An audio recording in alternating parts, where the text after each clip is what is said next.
Hello and welcome back to The Dragon and the Phoenix, a podcast that isn't afraid to delve into the paranormal, dish on popular culture, and just be our weird, wacky, wonderful selves. I'm Heather, this is Craig, and we are here today to talk about one of our favorite subjects. I think it's a lot of people's favorite subjects from growing up, and that is dinosaurs. I've even got one right here on my shirt. T-Rex wearing sunglasses. He's ready to go out. The future's so bright he's got to wear shades. But Craig, how far back do you remember being into dinosaurs? Probably ever since I first time saw, I believe we were out west. I think it was before the actual movies. We were out west. We went to Dinosaur Land, I believe it was, in Utah, I believe. Yep. And we saw fossils of dinosaurs on the side of a mountain, which was pretty cool. And also going to the state museums and stuff, seeing the giant fossils of the T-Rex and the Brontosaurus and stuff like that. So mostly going all the way back to being a kid. And then, of course, going to see Jurassic Park, the original first one. That really sparked the interest in dinosaurs. Yeah, I remember that trip out to Utah. We got to take this little bus out through the canyons where they have found all of the footprints along the canyons, along those dry creek beds, and also some of the bones there. And then we did go to the university where that's their thing. That's what they study there. And that was really fascinating. But I think for me, it goes all the way back to second grade when we made these dioramas that had little bitty dinosaurs in them. We each got a little plastic dinosaur. So we made dinosaur dioramas, and you had to put the plastic dinosaur in there and then build the habitat around it. Mine was a Diamantron. They were in the most recent Jurassic World movies. They're the one that were hiding in the caves that came out to get them in the dark. But I remember having that little guy, and from that point on, I was all about dinosaurs. That fascination, I think starts at a different point for everybody, but dinosaurs have been a fascination for the entire world since the bones were discovered in the early 1800s. Now there has been an ever-changing idea of what dinosaurs were. The word dinosaur means terrible lizard. We've learned since then that not all of them were terrible. Some of them were very loving and had family groups. But back then, all they could imagine were these big bones were big, terrible lizards. And Craig, you were talking earlier about another mythical creature that may have been inspired by dinosaurs. Yes, there is some theories out there. Is actually a dragon. You have different cultures that were always isolated from each other, like the Chinese. They're isolated. In England, they all have dragon seals or dragons in their culture, and it could have been a dinosaur way back then. So it's quite interesting. Some do believe that dragons were dinosaurs. Yeah, I think that could be, from the tales passed down, these myths developed. Obviously, there were no humans and dinosaurs alive at the same time, but we know that dinosaurs, we have living relatives today. We have crocodiles, alligators, things like that, Komodo dragon, that reflect these long gone large reptiles. So it's possible that there were other remnants of what dinosaurs were millions and millions of years ago that influenced the dragon stories. I think it's fascinating today that those things like crocodiles are still around and how scary they are. And compared to most dinosaurs, they're relatively small. So I can't even imagine being facing down a T-Rex or a Brontosaurus So I think that's where the fascination with the Jurassic Park movies comes. They were groundbreaking effects when it happened. And I think just the idea of genetics was just getting started about where that could possibly go. They're based on a Michael Crichton novel that came out in 1990. It was a revolutionary idea at the time that we could take these genetics and create something that had been gone for a really long time and bring it back. But then the movie hit 3 years later, and it was an instant hit. Steven Spielberg, how can you go wrong? A great cast, including Jeff Goldblum, who's probably my favorite character as Malcolm. And I remember being absolutely stunned when, feeling just like Ellie Sadler does, when they are in the Jeep and Grant sees the dinosaur and like turns her head and points her up, and she's like scrambling up out of the Jeep, and just the swell of the music. I mean, that was such an amazing soundtrack. And the visual of that dinosaur walking across, like, it gives me goosebumps even now thinking about it. Yeah, even with the when the brontosaurus gives a call and he stands up, and the theater that we were in anyway, when it hit the ground, it just shook, and Oh yeah. you could just sense what the dinosaur would have done way back in the day, what it would sound like and stuff. So that was awesome. Yeah, and then the scene when the T-Rex breaks loose and all havoc is going everywhere. Just that roar was just bone chilling. And I was watching it not too long ago, and it had the same effect. It's like, man, that it's amazing how they mesh the practical effects and the FX and gave us such a phenomenal movie. That stayed pretty faithful to the books. It's one of my favorite books. I've read it probably like 15 or 20 times. Every couple of years, I pick it up and read it again. There's so much in the book that's not in the movie, but I think it stands well on its own. After that movie, we got The Lost World. It too was based on a Michael Crichton book.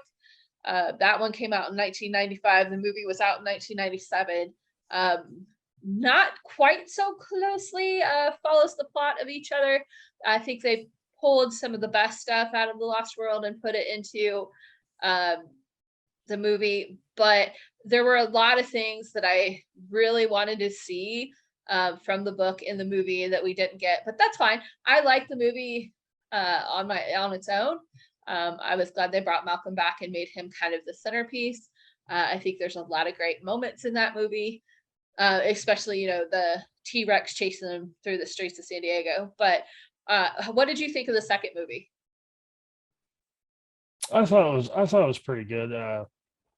Like you said, bringing the T-Rex into bring it back to like society, bringing it into like the LA and stuff. I thought that was pretty interesting to see.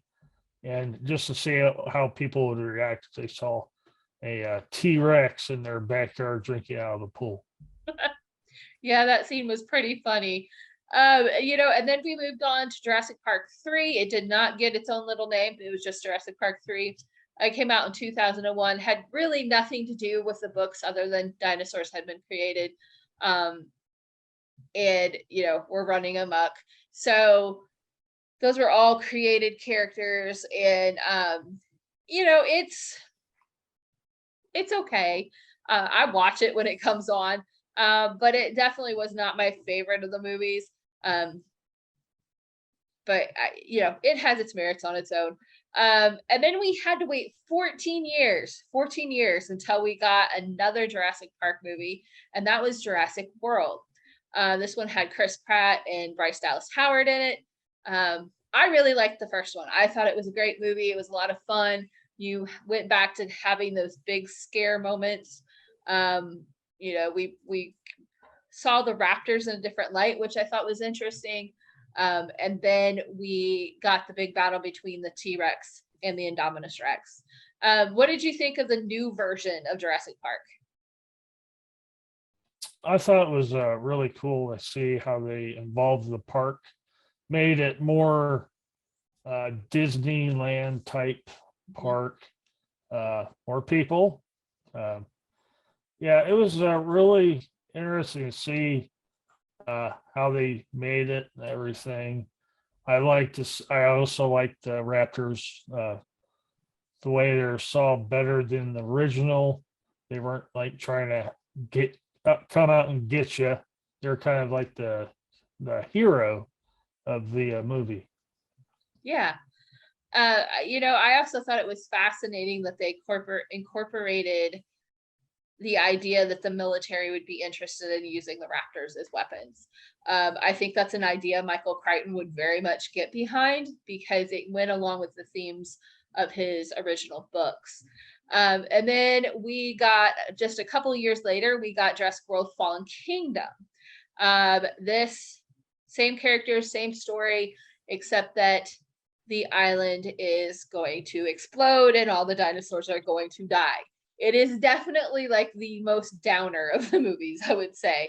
It Mm, it I agree. broke my heart literally when Chris Pratt and Bryce Dallas Howard's characters make the big jump in the van to make on the boat with the last boat pulling away with some of the species on board, but they're watching as it's the final moments of the island, and the brontosaurus is walking towards the edge of the water, and he's crying and crying out as the flames are coming in behind him, and he gets up on his back legs and does one last call and fades into the smoke. And I'm just like, I have never been this sad over something that doesn't exist. Like, it was a horribly sad moment. Yeah, it was a pretty sad movie altogether too, especially when the island blew up and stuff. But they kind of that's what happened way back in the day, or back That millions and millions of years ago. I guess that's true. I never thought of it that way, that it is a representation of that. Um, and then just this year, we got Jurassic World Dominion. Now, I got to see this at the drive-in. We go to a drive-in here about an hour away from us. It's always a fun experience, and I thought it was the perfect atmosphere to get to see the movie in. And it wasn't my favorite of the movies. I didn't hate it. I didn't love it. Um, I loved seeing the old cast back. Um, I thought there was a definitive lack of dinosaur moments, I guess. I don't know. I thought it was a little weird to go the giant insect way, though I know it maybe is even more faithful to what Crichton was trying to point out at in his books. But I was only so on it. How did I know you just saw it? What did you think?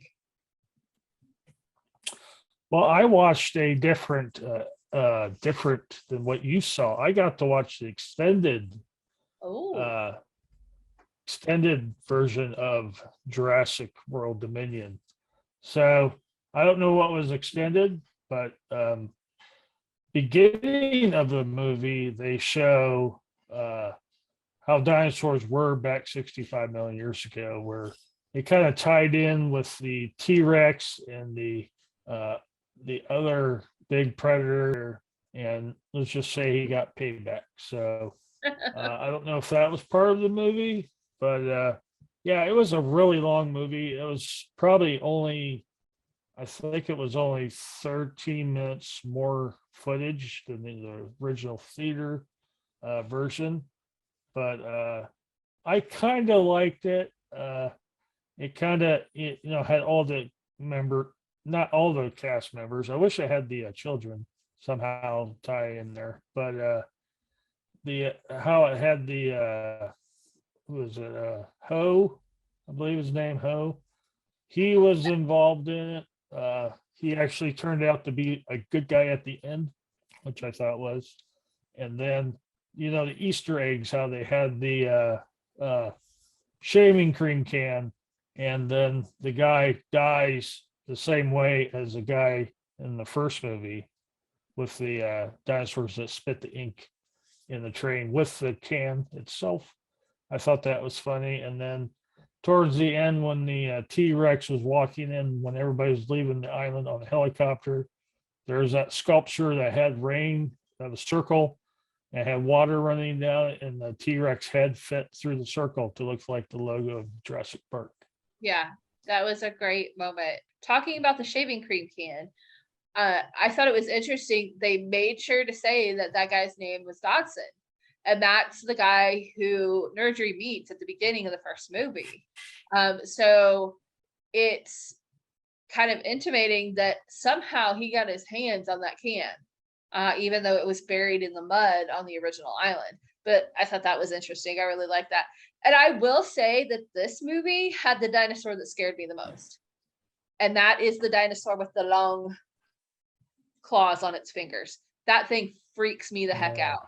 I don't like this. It was just didn't like it. But you know, Jurassic Park is just one franchise that's really, you know, taken up that dinosaur space. There are a lot of other things we could talk about as far as, you know, pop culture that has to do with dinosaurs. There was a song way back when I was in high school that was Walk the Dinosaur. There was a great TV show that was a Jim Henson TV show called Dinosaurs. Craig, I don't know if you remember that one, but I loved that show. Yeah, so I remember that Hit the Mama, I believe it was. Yeah, The little not the baby mama. dinosaur always said that. Knock the Mama, yeah. Not the mama. I'll embarrass Craig here a little bit. He used to run around and do that because he was pretty young when that was that came out, and he liked to say not the mama. But I have no recollection of that. but that was a great show, even though it might have one of the saddest endings of a TV show ever. I mean, it literally closes with the family gathered together as the giant meteor is coming for the earth. And you know, like that's the end. And I'm like, well, that's just sad and depressing. But you know, it was a great series nonetheless, had some really great puppet effects. It was a good series. So in addition to dinosaurs, there is actually a cartoon that is related to the Jurassic Park world. And it is on Netflix. And I actually started watching it when my daughter started watching it. The movies are way too scary for her, but for some reason she can watch the animated show. It's called Camp Cretaceous. It's had 5 seasons and it is really good. Like I was surprised how much I really liked the story. It's basically 5 kids who end up trapped on the Jurassic World island after the initial events of the first movie, and how they're battling to get all the dinosaurs and survive and get off the island. Then they end up back on the island, and then they think they're rescued, and then they're not. And like it's just a really good show. So if you haven't seen that, I highly recommend you check that out. So I think while we're talking about dinosaurs, I think we have to ask the question. Craig and I will ask you, do you think scientists should actively pursue technology that would allow us to bring dinosaurs back? I always go back to the line from Ian Malcolm of they were so excited that they never stopped to think if they should. And I think that's where I stand on it. I don't think they should. But what do you think about the possibility of using our technology to bring back dinosaurs? Well, I don't, there was a reason they were killed off. Well, it was an asteroid, you can't really, or volcanoes and stuff. Maybe certain ones they should try to bring back, because I know of a woolly mammoth that they found that was in ice. There was flesh, there is DNA. It would be neat to see a woolly mammoth brought back to life, but probably not the exact same size. Maybe mix it with elephant DNA to keep the same as an elephant. But yeah, I don't think they should try to bring back dinosaurs. I mean, I don't know if I don't even know if it's possible. They probably, they're cloning sheep and stuff, but maybe not to do it because you never know it. With the movies, it could actually turn into the movies. So, yes, I agree. I wouldn't bring back any dinosaurs. Yeah, I don't think we can trust human beings to actually use the technology the right way and then react the right way to success of the technology. I feel like somebody would try to exploit the animals because, if you bring them back, they're animals, they're living, breathing things. They need to be treated with respect. And I'm sure somebody would try to exploit them, use them as weapons. If we were able to achieve it with the nice ones, somebody would figure out how to do it with the not nice ones. So, I just think it's too dangerous to pursue that kind of technology with extinct creatures that have been extinct for millions of years. If you want to try to bring the dodo bird back or the the Australian tiger back or something like that that man killed, and that we've pushed out of its home, then all power to you. But something that's been dead for millions of years does not need to walk among us. Which leads me to another question. Is it possible that somewhere out there on this big wide globe, or the depths of the ocean, is there a remnant of the dinosaur era?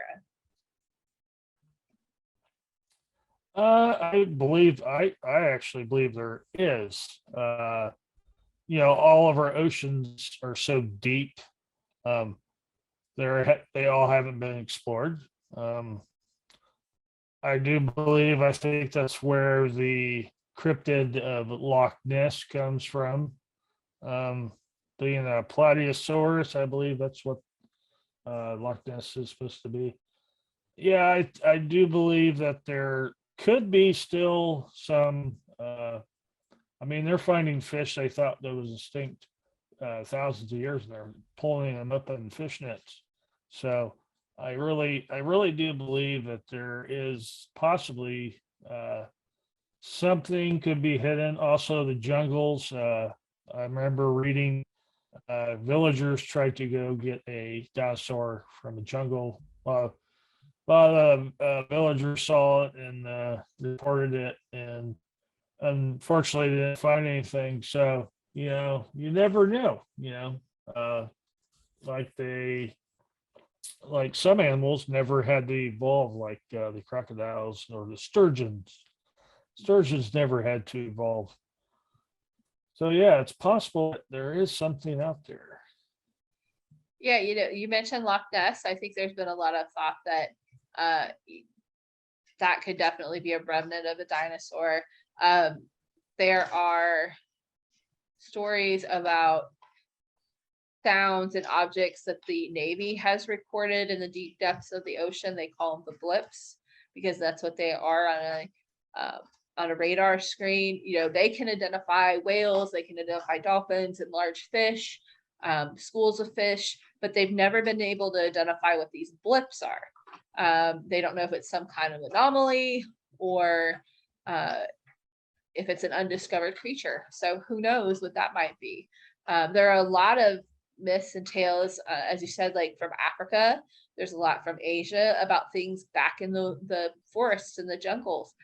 So who knows? It's possible there's a remnant out there that is even more closely related to the dinosaurs than the alligators and the crocodiles and things are. So, Craig, I think we're running out of time here, but I'm so happy you've gotten to chat about dinosaurs with you. Can you remember what your favorite dinosaur was before we go? I believe Stegosaurus. Stegosaurus Stegosaurus? would be mine. Steggy is great. I love the plates up and down his back. I always like that they have the tail that had the spikes on it. That always made him seem very formidable. I think my favorite, it's hard because I love the Triceratops. The moment in Jurassic Park where they're out visiting the sick Triceratops, to me was like the best moment ever. I was like, I would love to do that. I love the frill, the horns, But I also love, the big gigantosaurus and brontosaurus and all of the four-legged long neck ones. Those were always a favorite as a kid too. In the Land Before Time movie, that's another one we could have mentioned as a great thing featuring dinosaurs. Um, and their tree star. I always love Littlefoot. Oh, he was such a great character. All those little dinosaurs were so much fun. Um, and I loved that movie to death. So Littlefoot might be my favorite representation of a dinosaur on screen. So, but with that, thanks for joining us. Make sure to follow us on our socials right here. We will be back next time with Craig. I think we're going to do dreams next week. Interesting. Yeah, I guarantee you don't want to miss that one, because I am going to share with you the scariest dream experience I have ever had. And it's happened twice now, 3 times actually, in different ways. So we will talk about dreams. Maybe we'll even talk about The Sandman. I hope everybody is watching that on Netflix. It is amazing. Anyway, we'll see you next time. So until then, rise up And breathe fire.